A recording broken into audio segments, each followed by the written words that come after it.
Hablemos de ello, Robert, ya para aportar soluciones, ¿no? Porque el problema ya lo hemos definido muchas veces, hemos hablado de ello. Vamos a centrarnos más en soluciones. Uno puede crear su propia realidad al margen del juego que quieran jugar los de arriba, es decir, uno puede jugar su propio juego. ¿Y cómo lo hacemos? ¿Cómo podemos crear magia, ¿no? Porque ya sabemos los medios de comunicación lo que nos dicen, o nuestro entorno incluso más cercano. ¿Cómo podemos romper con todo eso y crear nuestra realidad? Robert. Entendámoslo como un pulso energético.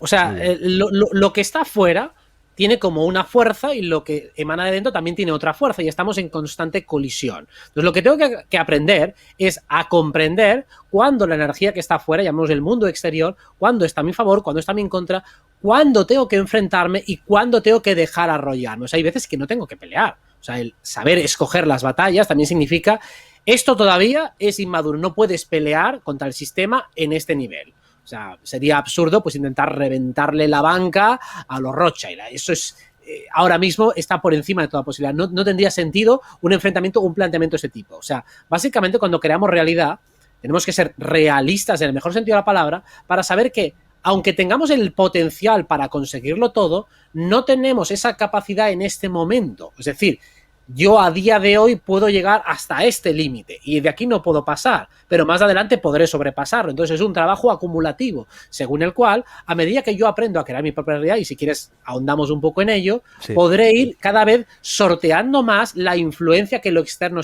tiene sobre mí. O sea, no tengo que ignorar la influencia de lo externo, pero no tengo que, como dice José Luis París, pedirle permiso a lo de fuera para hacer lo que yo quiera. Tengo que considerarlo, tengo que conocerlo, tengo que comprenderlo, tengo que atisbarlo, juzgarlo y evaluarlo en el valor real que tiene. Pero no puedo dejar que me condicione hasta el punto de pensar que tiene suficiente capacidad como para doblegarme. Sobre todo cuando tengo objetivos que en gran parte dependen de mí, o por lo menos dependen de mi capacidad y fuerza creadora.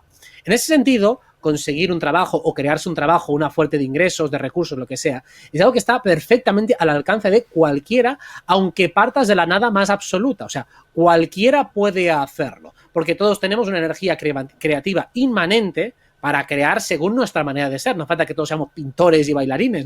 No hablo de creatividad como sinónimo de artístico, sino capacidad de hacer cosas, de inventar cosas que vayan en la línea de lo que nosotros somos. En ese sentido, me da igual lo que pase fuera. O sea, puedo sobrellevar lo que hay afuera. Me es igual si hay una crisis, porque la crisis va a ser para los peces que se dejan llevar por la corriente. O sea, para esos habrá crisis. Y de hecho, esto tiene mucho que ver con el paradigma según el cual la gente entiende su realidad. Incluso dentro del paradigma astrológico, de hecho a los astrólogos se nos suele intentar encasillar en un paradigma puramente predictivo, especulativo, es decir, dime qué va a pasar, pero dime cosas que yo no sepa. Digo, es que no se trata de eso. Nosotros lo que utilizamos es un paradigma según el cual, como tenemos una información energética y aséptica de la energía disponible que va a estar en el futuro, podemos planificar en relación e incongruencia con esa energía disponible. O sea, que sé que es una energía que es, por ejemplo, vigorosa y vitalista, pues yo tendré proyectos vigorosos y vitalistas porque sé que van a funcionar en esa época. Y no voy a poner o voy a iniciar proyectos que sean de repliegue o de retiro en una época que sea vitalista. Entonces, lo que hacemos no son simplemente especulaciones para ver si adivino lo que va a pasar. Utilizo esa energía como una hoja de ruta para accionar y actuar de manera más inteligente. Por lo tanto, el objetivo de cualquier persona que trabaje con magia, que trabaje con astrología, que trabaje con cualquier habilidad o disciplina, es posicionarse en el lugar del creador y no del espectador. Estamos muy mal acostumbrados, y esto es un vicio muy abundante, a situarnos en el rol de ese estudiante o de ese espectador que espera que pasen cosas. Y bueno, ¿y qué harán estos? ¿Qué harán los otros? Y bueno, tengo que conocer lo que hacen los otros, pero aprovechando el conocimiento que tengo de lo que hacen los otros, ¿qué puedo hacer yo? ¿Y qué tengo que trabajar? Mi coherencia interna, lo hemos hablado muchas veces. Ser capaz de alinear palabra, acción, obra, emoción, o sea, ser capaz de dirigir tu energía consciente y voluntariamente. Y cuando te encuentres un obstáculo externo, intentar identificar qué parte de tu inconsciente no es que lo esté atrayendo, lo está alimentando. Tú no es que quieras ese obstáculo, pero ese obstáculo tiene que ver contigo. Como tiene que ver contigo, tienes que identificar qué parte de ti permite que eso te frene. Cuando eso lo vas comprendiendo y lo vas deshaciendo, poco a poco tu vida se va pareciendo más a lo que tú quieres que sea, en lugar de ser simplemente la sombra de tu inconsciente, que es lo que hemos hablado muchas veces, pues, con los enemigos que te surgen, las entidades se aprovechan de tu sombra. cuando tú miras de cara a tu realidad, es decir, pones conciencia en tu realidad, lo que proyectas en sombra es mucho menor. Y cuando empiezas a explorar tu sombra, es decir, qué es lo que mi inconsciente refleja en mis acciones, en mis omisiones, en mis eventos, puedo empezar a incorporarlo y a convertir, insisto, a crear una vida que se parezca a lo que yo soy. Vamos a hablar de eso, Robert, y quiero ahondar precisamente en psicomagia, rituales, no sé, hechizos, llámalo como queráis, pero la magia existe, tenemos magia dentro y simplemente se trata de potenciarla o activarla para crear nuestra realidad. Pero ahí tenemos varios bloqueos. Algo importante que decía Robert, la coherencia interna, ¿eh?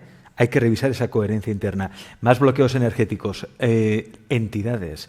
Cuando te refieres a entidades, Robert, hablas de entidades extraterrestres, intraterrestres, del bajo astral. ¿De qué entidades estamos hablando? Porque se habla mucho de estos temas últimamente y a mí no me acaba de quedar claro.